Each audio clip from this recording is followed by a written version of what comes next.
Welcome to Success in Medicine. I'm Dr. Samir Desai. In the recent podcast, Lessons from Medical School in China, I interviewed Dr. Hassan Raza about his experiences as a medical student in China after having grown up in New York City. Before leaving for China, Hassan did not speak a single word of Mandarin and was not particularly fond of Chinese food. Attending medical school in China ended up being an eye-opening and transformative experience for Hassan. And Hassan told us about how the lessons he learned has impacted the care that he provides patients here in the U.S., with a focus on Chinese Americans. In today's podcast, I am pleased to have Hassan again on the show for part 2 of Lessons from Medical School in China. If you haven't listened to part 1 of our Q&A, I encourage you to do so in the podcast archives at iTunes, Google Play, or our website, thesuccessfulmatch.com. Hassan, I wanted to thank you again for joining us at the Success in Medicine podcast. I remember our first conversation, Lessons from Medical School in China, Part 1, which was very eye-opening, and we learned so much from your experiences. And in today's podcast, Lessons from Medical School in China, Part 2, we're going to start off with where we left off. And today we're going to be going deeper into some very, very important topics, things like coining and cupping and acupuncture and end-of-life issues with respect to Chinese Americans. So let's go ahead and get started. You're someone who has taken care of many Chinese patients, both in China and here in the U.S. How do Chinese Americans view physicians in the United States? Well, I've noticed that many patients in China, they have a hard time connecting with their physicians. It's not that the physicians don't care in China. They actually care very deeply for their patients. But it's just simply difficult to meet the needs of the patients in China due to the sheer number of patients that need to be seen in the same amount of time compared to here in the U.S. As you, Dr. Desai, and our listeners may know, that the current Chinese population is about 1.37 billion people compared to the U.S., which is only 321.4 million in comparison. So you can kind of see the difference over there. For example, in one day of outpatient care in China, I'd see at least 100 patients just by myself. While here in the U.S., I'd only see about a fraction of that number in the same time frame. Let's say around 20 to 30 by myself. And longer visits in the U.S. can obviously help better establish the doctor-patient relationship. That's why I think that Chinese Americans, they tend to have more positive experiences with doctors here in the U.S. compared to China. We talk about the importance of setting the stage for a positive encounter when we first meet a patient. Do you have any specific recommendations for physicians when first meeting a patient of Chinese descent? Well, after walking in the door, I think the main focus should be on the proper pronunciation of the patient's name. Like when it comes to pronouncing a patient's name properly, it's always hard to do so for non-Chinese speaking physicians to pronounce Chinese patients' names. I understand that.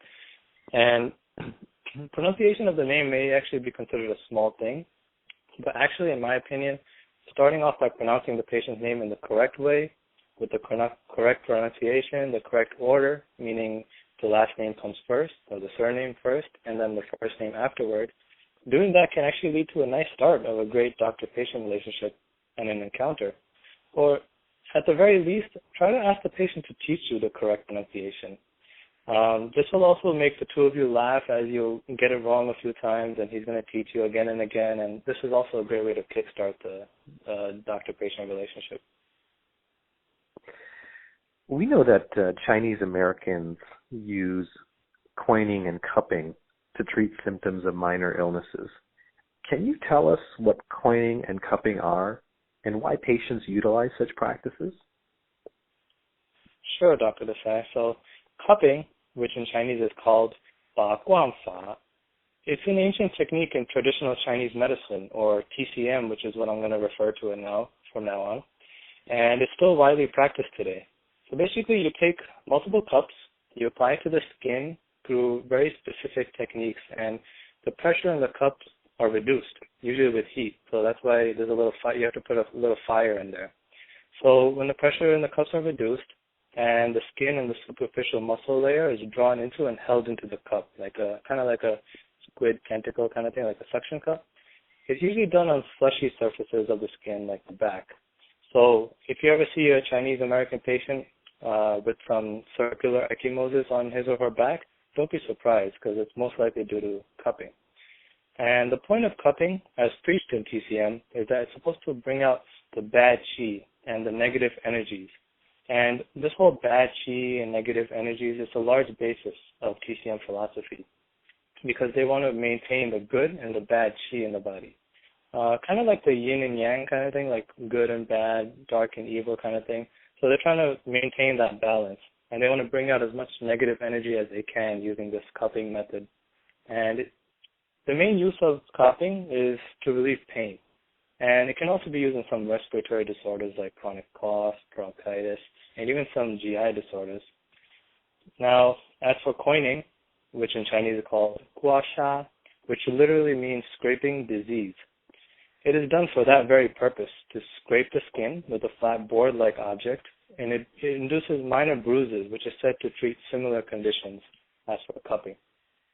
Now, of course, I personally can't comment on its efficacy and safety. And as a Western practicing physician, I can't recommend these treatments without first trying Western therapy.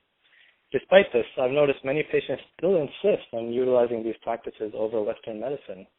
Now, why is this so? I think a lot of it has to do with two reasons.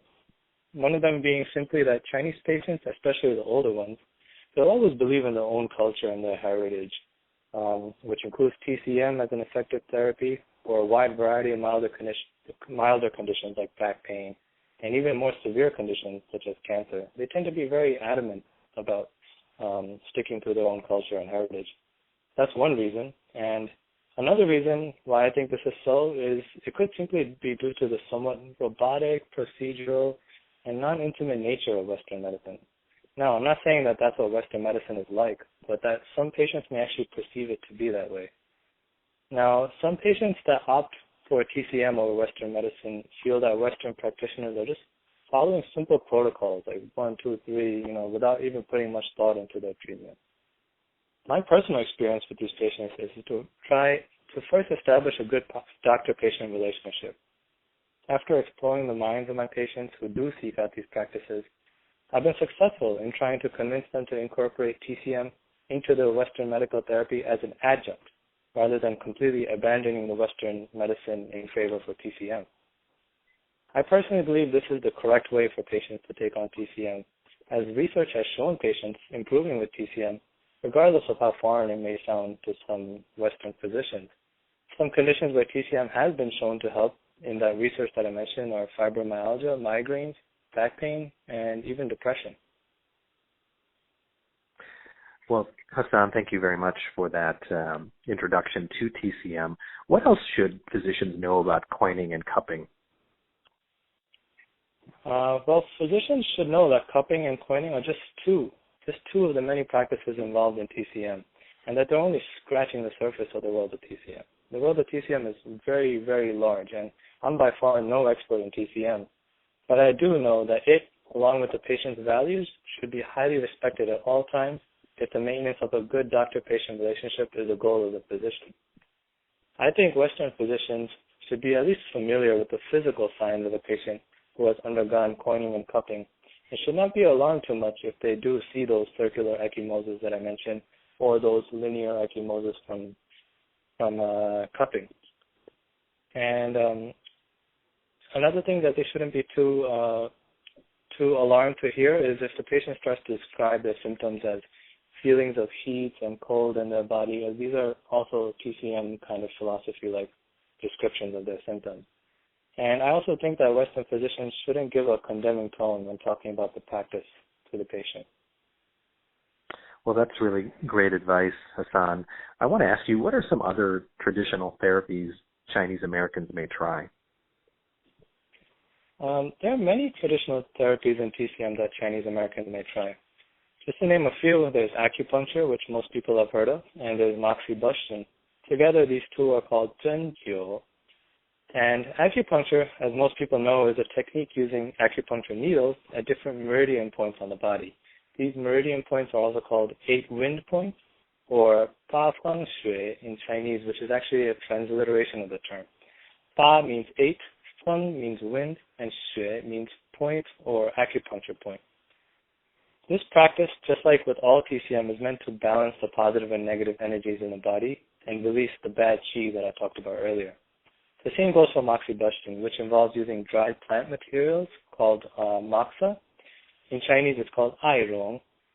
And these moxa plants are burned on or very close to the surface of the skin. Now, cupping and moxibustion specifically are the two TCM techniques that I was actually able to try plenty of times on patients during my TCM rotation in China. And yes, we had a TCM rotation, and it was quite unique and actually initially a horrifying experience for me. But it was a great experience in order to relate to my patients today. And I can tell them that, look, I realize I'm familiar with some of your culture and your traditions, and I'm even done it myself. And they're usually delighted to hear that. So Hassan, for the providers here in the U.S., how can they become more knowledgeable about traditional practices used by Chinese Americans? So some of our listeners may be thinking that they need to read endless books on TCM or these ancient-looking books just to learn more, but actually, you'll be surprised at how much you can learn from your patients directly. One of my favorite books I've read is called How to Win Friends and Influence People, written by Dale Carnegie. And in that book, Dale talks about how if you show genuine interest and appreciation in the topics that other people are interested in, you're much, much more likely to gain their interest, their appreciation, and their trust in return. So if you show interest in the patient's use of TCM, for example, and the desire to use TCM, they'll teach you and they'll be delighted to do so. And after doing that, as a bonus, they're gonna give you their appreciation and their trust. And this is all very useful information that's going to help you learn more about TCM, and it's also going to improve on your relationship and build a stronger rapport with the patient. And of course, in addition, providers can also research online, read about these practices in their spare time, and this can really go a long way when it comes to showing patients you care about them and you really are interested in what they are interested in too. Chinese Americans are often reluctant or hesitant to tell their physicians about their use of Asian medicine. Hassan, I want to share with you the results of one study. So in this study, researchers had Chinese Americans share their experiences with physicians in the U.S. And I want to tell you about what one Chinese woman said, and I quote, "I told the doctor I am taking some Angelica and ginseng. Do you think it is okay? The doctor said, I don't know Chinese medicine. You should be responsible for the results if you take them. After that, I did not dare mention Chinese medicine again." What can physicians here in the U.S. do to make Chinese Americans more comfortable in sharing and discussing their use of Asian medicine? Well, Dr. Desai, working in primary care for the past nearly 3 years now, I've come to highly treasure the doctor-patient relationship, which I believe primary care thrives off of. Acts in which a physician scolds a patient, as in the example you gave, only leads to a loss of trust between the physician and the patient. When it comes to PCM, a Western practitioner should not show a complete lack of respect for a patient's desire to seek PCM. The first question a physician should do is attempt to find out why. Why is the patient seeking out alternative forms of medicine? If you do that, I think this can help clear any misunderstandings the patient may have regarding their current treatment, and will subsequently result in a Chinese American patient to be more comfortable explaining why they're doing what they're doing and why they're seeking what they're seeking. This ultimately results in a better doctor-patient relationship and in turn improves compliance to the therapy which you as a physician initially prescribed. I think a physician can have a more open mind to different ideas and not limit their mind to what they're used to. For me, going to a foreign country to study medicine really broadened my outlook on life and on foreign ideas, all of which I'm not used to. I try to be very open to any ideas and suggestions that patients offer to me. And I encourage them to tell me, please tell me as much as you want about this. I'd like to learn. I want to talk to you now about communication between Chinese American patients and their physicians. Many Chinese American patients would rather communicate their medical issues or problems in their native language. So if the provider is unable to speak their language, an interpreter is often involved. And it's not uncommon for the interpreter to be a child or another relative. What are some problems that may be encountered with using a relative as an interpreter? One problem with using a child or another relative as an interpreter is that sometimes information can be changed or withheld when that occurs. The reason for this to occur are plenty, some of which include, let's say, one, the child or the relative is maybe embarrassed to mention specific problems occurring with the patient, or two, the child or relative is trying to hurry up with the encounter as they have places to go, or they're being annoyed, or they want to limit so they end up limiting the context of the complaint. Or simply the fact that family members may just be unfamiliar with certain medical terminology and have a general lack of training in translation. Sometimes patients are also reluctant to disclose sensitive information about their problems, particularly when their children or other family members are around, or if the physician treating them does not speak their native language. They might just think, oh, he doesn't speak my language, so, I'm not even going to bother, or something like that. The most prominent condition I've noticed throughout my experiences is diagnosing and treating depression. Even when I'm speaking to a patient who speaks English fluently, so in that case there wouldn't be a need for an interpreter, I almost never want to have any other individuals in the room when I'm speaking to the patient whom I suspect may be suffering from depression. But when translation is necessary, this becomes very difficult when a middleman is necessary, especially if that middleman is a relative of the patient. I've noticed that relatives sometimes tend to become a little defensive when speaking about emotional issues of the patient, as if that relative is being judged or blamed for that patient's emotional issues. I believe that this is not the ideal situation when working with such a condition, making the need for a provider to speak the patient's native to speak in the patient's native tongue to be all the more necessary. I so strongly believe this to be true that if I see a patient who may be depressed and I don't speak their language, I'm going to try my best to find a physician who actually does speak that language. Of course, if I can't, I'm going to do my best, the best that I can, but at the very least, I will use an interpreter who has no personal relation to the patient. I want to talk to you now about an interesting patient experience you had in China that really opened your eyes to the roles adult children in China may assume with respect to the health of their parents. Okay, so my last year of medical school was my internship, which is basically the clinical rotations in all the departments. And during my cardiothoracic surgery rotation, which was actually my first rotation, I encountered a patient who had recently suffered from an aortic dissection. While at the bedside of the patient, I began speaking to the resident about her condition in Chinese. And he bumped my elbow really quickly and said to me in English not to talk about the patient's condition, not to say the complete truth out loud in front of the patient, as her children forbid us physicians from disclosing everything to the patient. That was actually the first time I learned about the roles of adult children in China regarding their parents' health, and I witnessed numerous similar events throughout my internship. Have you encountered a similar situation in the U.S.? Yes, actually I did encounter another similar situation, but it wasn't as severe. While working in primary care clinic over here, I encountered an 80-year-old elderly female who came in with one of her daughters.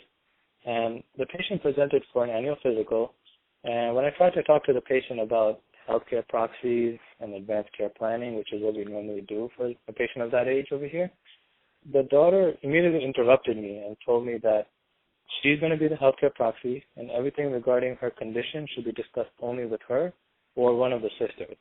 And she was so adamant about this that she even gave me a list of all the names of the sisters and their phone numbers, and in the exact order of who to call, who's most available, who's least available.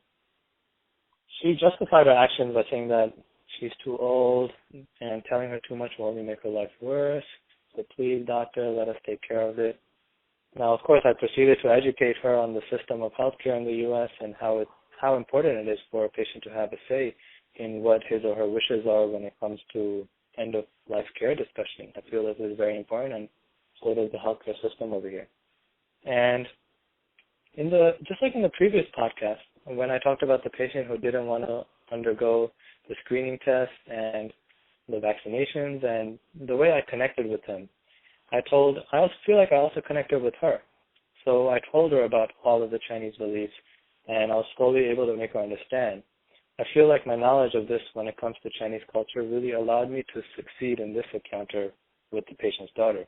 And finally, allowing me to speak openly with the patient regarding end-of-life care discussion in the end. And the daughter was actually supporting me pretty well towards the end of the encounter. So clearly, discussing end-of-life issues can be very, very challenging with Chinese American patients. So how else should physicians proceed in this area? Well, I've seen all sorts of different reactions when I bring up discussion of end-of-life care. Now, I've seen a large range of reactions. So I've seen patients who discuss the topic very openly. And I've also seen patients who are very, very hesitant to talk about it, like in that broader range. And then there's some patients in the middle. Now, after asking the patients that are hesitant, I've learned that there are a wide variety of reasons why a patient may be hesitant to talk about this. One reason is that patients are worried that if they talk about the possibility of something bad happening to them, they feel that it may occur soon. Personal beliefs such as religion or superstition may contribute to these feelings, but I believe it's the physician's job to reassure patients that the discussion is for their own sake and for their family's sake as well. Another reason that I noticed, more specific to Chinese Americans, is that as many elderly Chinese American patients' wishes are mostly largely dominated by their children's wishes, like I mentioned above. When an elderly Chinese American patient gets past a certain age, their children tend to take over the healthcare of the patient, including end-of-life care discussions, and they just don't allow the patient to convey their wishes as smoothly. A perfect example just being the one I mentioned earlier here when I encountered her in the U.S. And now, how should patients proceed in discussing the end-of-life care? So I personally have a strong connection with this topic, as I've done numerous quality control projects and research projects in the clinic that I'm working at right now. One of those projects regarding this very topic, discussion of end-of-life care. At the time, I did a retrospective study looking through many charts of patients, usually over 65 years old, and I pinpointed the level of compliance written on providers' charts for discussing end-of-life care with patients.